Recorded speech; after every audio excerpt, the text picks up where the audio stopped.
Olá, queridos, estamos no ar com mais um Conversa Pública, hoje falando sobre um tema da maior importância também, né? Na verdade, aqui a gente sempre procura trazer para vocês temas que façam diferença, que possam trazer orientação, que possam fazer sentido para a nossa vida, para o nosso dia a dia. Hoje a gente vai falar sobre a fissura labiopalatina. Você sabe o que é isso? Pois é, a fissura labiopalatina, ela atinge 1 a cada 650 bebês nascidos no Brasil. E as crianças que têm esse problema, se isso não for tratado, elas vão ter consequências muito sérias durante a sua vidinha, né? E por isso precisa realmente ser tratada. A boa notícia é que esse problema tem tratamento. E para falar sobre o que é e como tratar, eu tenho a honra de receber aqui no estúdio hoje a doutora Daniela Tanical. A doutora Daniela, ela é cirurgiã plástica craniofacial e conselheira médica da Smile Train, a maior organização do mundo dedicada à causa da fissura labiopalatina. Muitíssimo obrigada, doutora Daniela, por dedicar tempo para conversar conosco aqui sobre esse tema. Eu que agradeço o convite, Celeste, e a oportunidade de poder falar e chamar a atenção para essa malformação, que é a malformação mais comum que existe ainda hoje. Uhum. Muitas crianças no Brasil ainda, né, com essa malformação, a gente pode chamar de uma doença? Não, né? Não é uma doença, é uma malformação, é diferente, né, doutora? Sim, ela é uma malformação que acontece por uma falha na formação do rosto logo no início da gravidez, dentro do útero. Uhum. Explica para a gente o que é exatamente essa malformação, como é que a gente percebe ela na criança? Então, essa malformação ela acontece logo no início da gestação, quando o rosto do bebê começa a se formar dentro do útero. Logo nesse início da gestação, existe uma comunicação, um espaço entre a boca e o nariz. E à medida que vai se formando o rosto do bebê, esse espaço normalmente vai se fechando pela união das metades direita e esquerda que vão formar o lábio superior. Quando esse espaço não se fecha, é que surgem as fissuras. Então, a fissura do lábio, ela é uma abertura que comunica o lábio superior e a base do nariz. E a fissura de palato, ela é uma abertura que comunica o céu da boca e a parte de trás do nariz. Uhum, uhum. Esse número, quando a gente fala, né, 1 a cada 650 bebês nascidos aqui no Brasil tem esse tipo de fissura. Esse número é um número muito alto, a incidência aqui no Brasil é maior do que em outros países? Sim, é uma incidência alta. 1 para 650 faz da fissura labiopalatina a malformação mais comum que tem. Se a gente pegar todas as malformações que existem, 25% é fissura labiopalatina. A incidência mundial é estimada em 1 para 1000, mas 1 para 650 é bastante coisa. Isso significa mais ou menos o seguinte, Celeste: a cada minuto nasce um bebê com fissura a cada 3 minutos nasce um bebê com fissura labiopalatina. No Brasil, são 4.000 bebês por ano com fissura labiopalatina que nascem.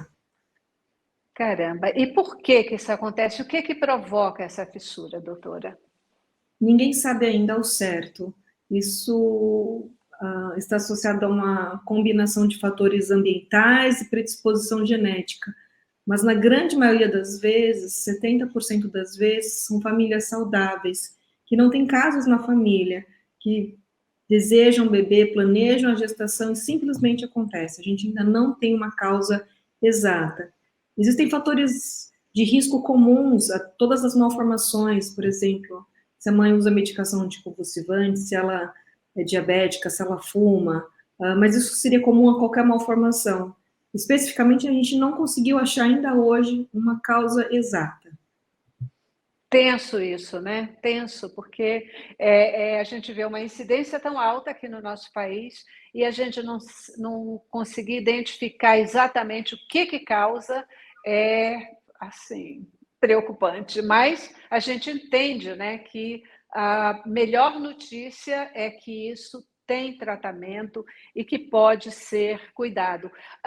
Quando que ela é detectada, doutora? É ainda naquele momento, hoje na ultrassonografia, né? Porque normalmente as mulheres começam a ver o bebê ainda dentro da barriga. Nesse momento já pode ser detectada?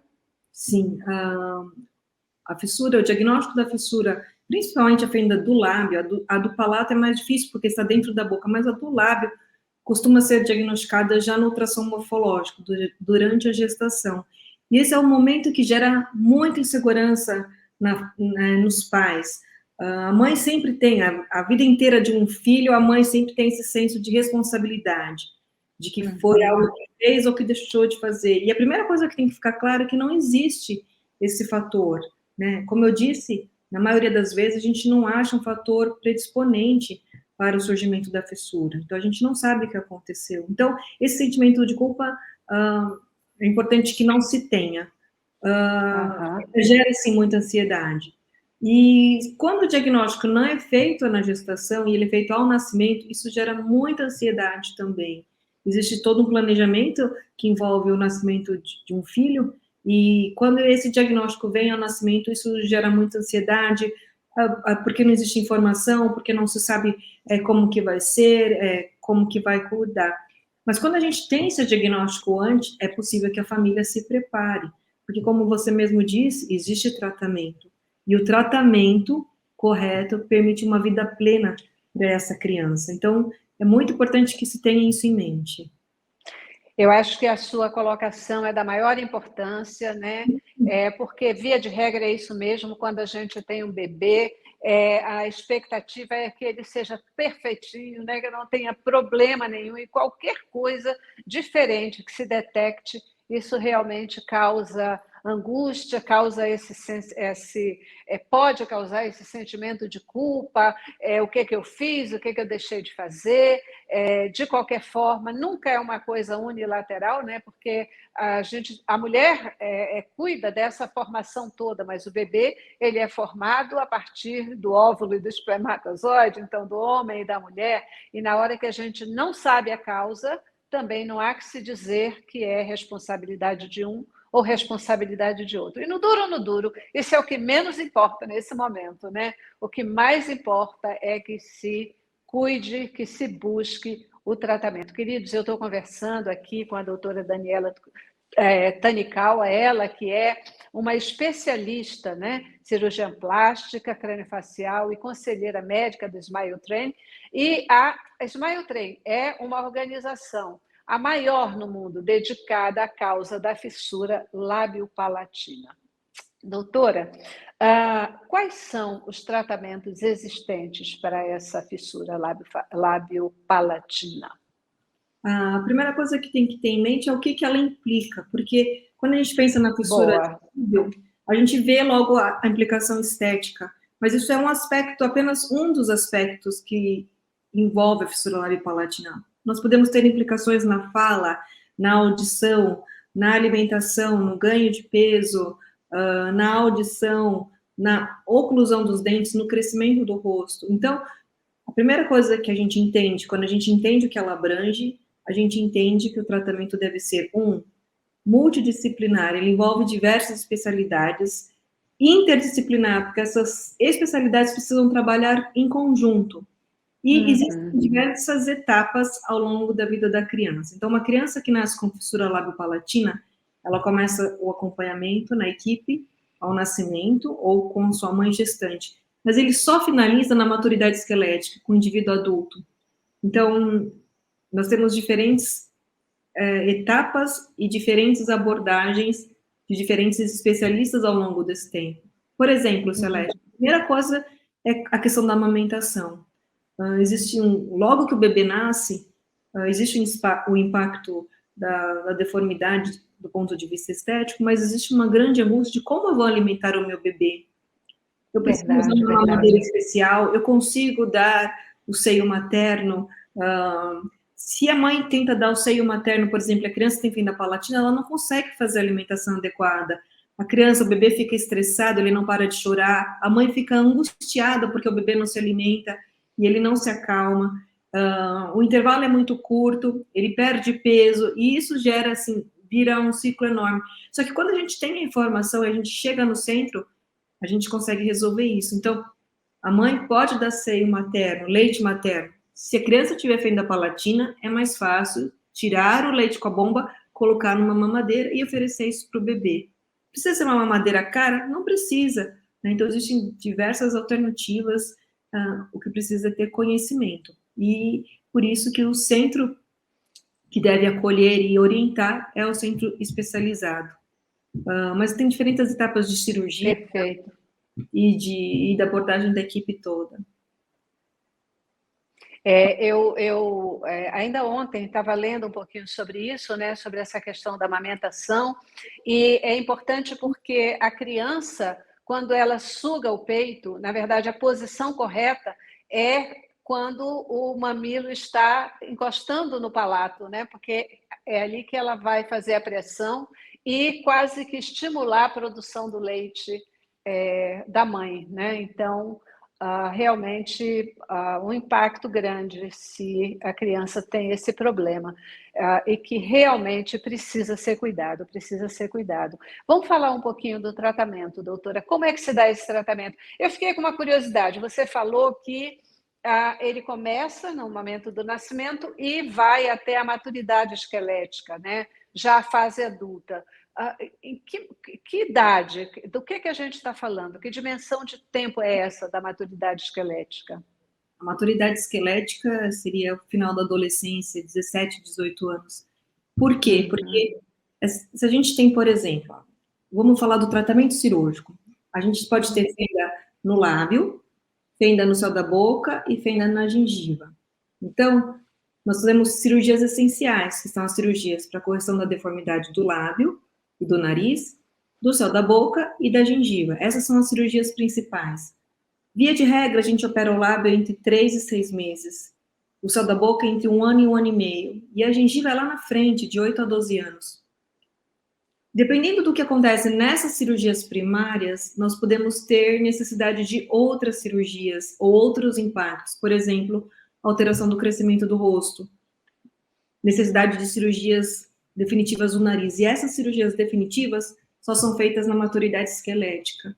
Ou a gente tem cirurgias de palato que complicam e você vai precisar fazer uma nova cirurgia para corrigir fístula ou problemas de fala, e isso geralmente vai acontecer lá por volta entre 3 e 5 anos, depende do protocolo de cada centro. Então, as cirurgias essenciais são 3, né, que é no bebê pequeno, a de lábio e céu da boca, e na criança entre 8 e 12 anos, que é o da gengiva.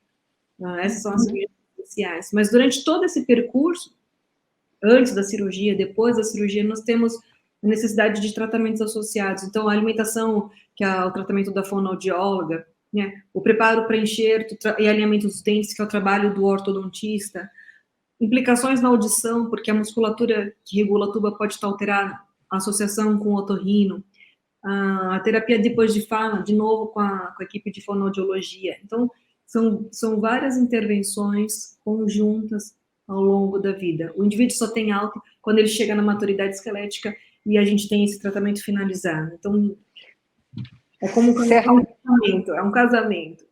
Verdade. E certamente também a necessidade aí de um tratamento, de um acompanhamento psicológico, né? Porque é uma coisa que muda a sua face, é uma coisa que precisa ser também trabalhada no emocional dessa criança, desse jovem, para que ele enfrente isso com tranquilidade e com fortalecimento da sua autoestima, não é mesmo? Sim, a psicologia é uma parte essencial da equipe multidisciplinar.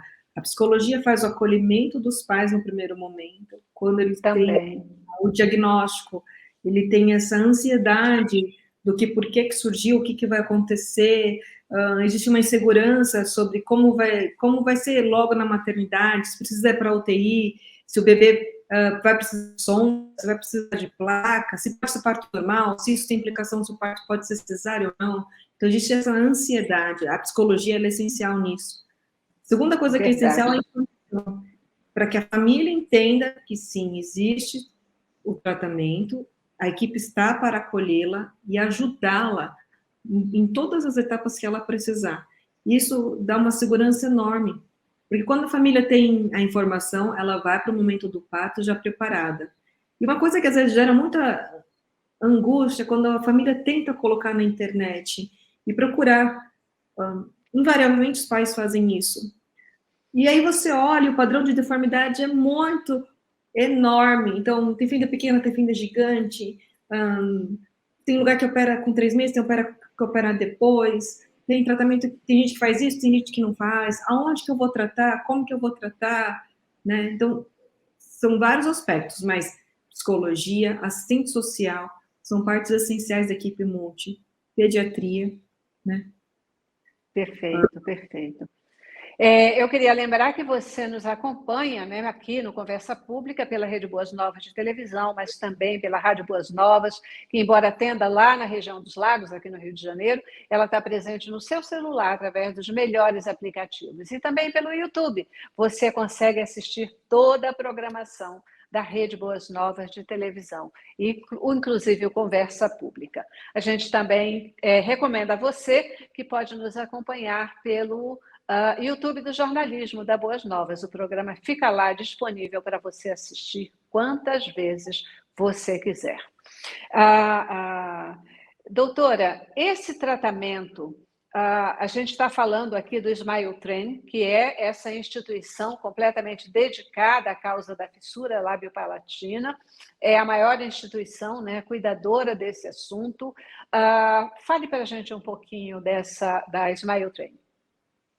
A Smile Train é uma organização não governamental que tem um princípio importantíssimo para garantir que essa malformação, que é a malformação mais comum, possa ser tratada dentro do cronograma adequado e dentro dos melhores índices de qualidade e segurança. Tá? O resultado de uma criança, o resultado final da deformidade, do tratamento da deformidade, está altamente relacionado à capacitação técnica dos profissionais que tratam. Então, a cirurgia tem que ser muito bem executada, a terapia fonoarticulatória tem que ser muito bem executada, o tratamento ortodôntico tem que ser muito bem executado. E em países onde o sistema de saúde é carente, a Smile Train tem por princípio estruturar e ajudar com que esses centros possam se desenvolver e se capacitar.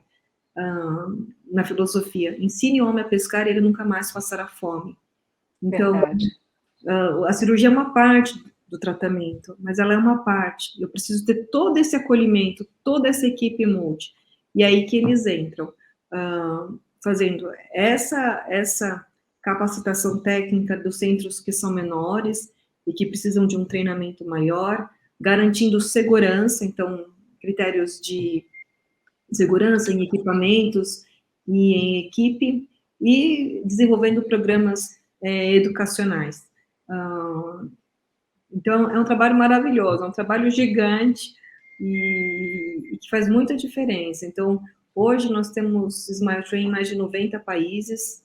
Aqui no Brasil, acho que são mais de 40 parceiros no país inteiro, e com diversas ações em todos esses aspectos de formação do centro, qualidade do resultado que se tem, segurança e educação e treinamento. Portanto, as pessoas, elas recebem ou se beneficiam do trabalho da Smile Train através das instituições parceiras e não diretamente, é isso? Sim, exatamente. Então, por exemplo, eles fornecem auxílios financeiros aos centros, e esse auxílio financeiro, ele complementa aquilo que não pode ser obtido diretamente pelo sistema público de saúde. Então, hoje, por exemplo, no meu centro, nós fazemos um tratamento de ortopedia pré-cirúrgica. O que é isso? A gente pega uma deformidade que é muito grande, transforma ela numa deformidade pequena antes da cirurgia, e com isso a gente tem um resultado melhor. Antigamente as famílias tinham que comprar os materiais, os curativos que eram necessários, elas dividiam no corredor, né, do hospital, aquilo que precisavam comprar. Hoje não. A Smile Train fornece os kits, nós fornecemos para as famílias, e à medida que as famílias vão utilizando e vão utilizando corretamente, nós vamos repondo todo esse material. Então, hoje, o custeio que isso era bancado por eles, hoje isso é bancado pela Smile Train. Isso é apenas uma das opções que eles têm no nosso hospital, mas existem várias outras. Uhum.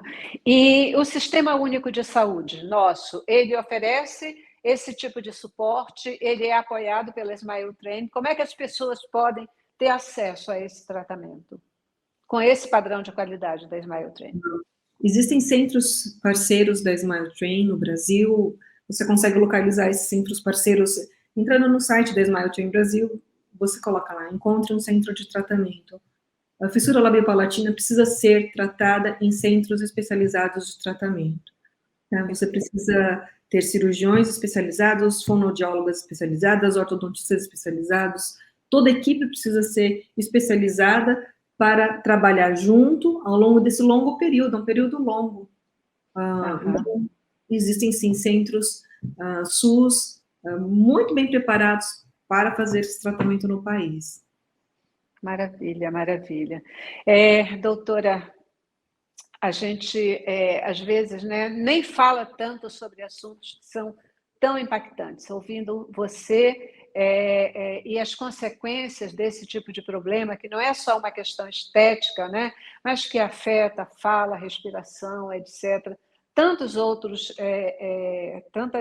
partes, né, nas crianças, a gente entende a importância da gente poder trazer à luz tratamentos específicos, trazer à luz esse tipo de problema em instituições que efetivamente possam apoiar e cuidar do problema para que a gente possa resolvê-lo. Leva bastante tempo, como você colocou, mas se tem um resultado, se tem um suporte que é fundamental, porque mais importante do que simplesmente a gente colocar foco num problema é como que a gente enfrenta esse problema, né? E hoje você está aqui dando para a gente o caminho de enfrentamento dessa questão, enfrentamento desse problema. A gente já está aqui caminhando para o final do nosso programa. O que a gente não falou e que precisa ser dito, quer seja sobre a fissura labiopalatina, quer seja sobre qualquer das partes que a gente tratou aqui, doutora? Acho que um ponto que gostaria que deixasse claras é esse. Fissura labiopalatina é uma malformação congênita, é a mais comum. Se você é gestante e está esperando um bebê com fissura labiopalatina, ou teve um bebê que acabou de nascer com fissura labiopalatina, não se angustie, respire fundo, existe tratamento, e esse tratamento, ele pode ser muito bom. Sim, vai ter cirurgia, vai ter terapia, sim, vai ter, mas ele permite uma vida plena ao seu filho. Seu filho não vai ter nenhum tipo de limitação pelo fato de ter nascido com fissura labiopalatina. Existem, sim, coisas que nós necessitamos enfrentar, mas se nós fizermos direito, isso vai permitir que ele tenha uma vida plena, uma vida cheia de alegrias, de desenvolvimento normal, como qualquer criança que nasceu sem a fêmea. E isso aí é a melhor notícia do dia. Com certeza é a melhor notícia. Doutora Daniela Tanikawa, muitíssimo obrigada pela sua presença, participação aqui conosco, pelas informações tão preciosas trazidas aqui no nosso Conversa Pública. Obrigadíssima, viu? Tá bom. Obrigada a você e obrigada também a você que participou conosco de mais um Conversa Pública. Até a próxima.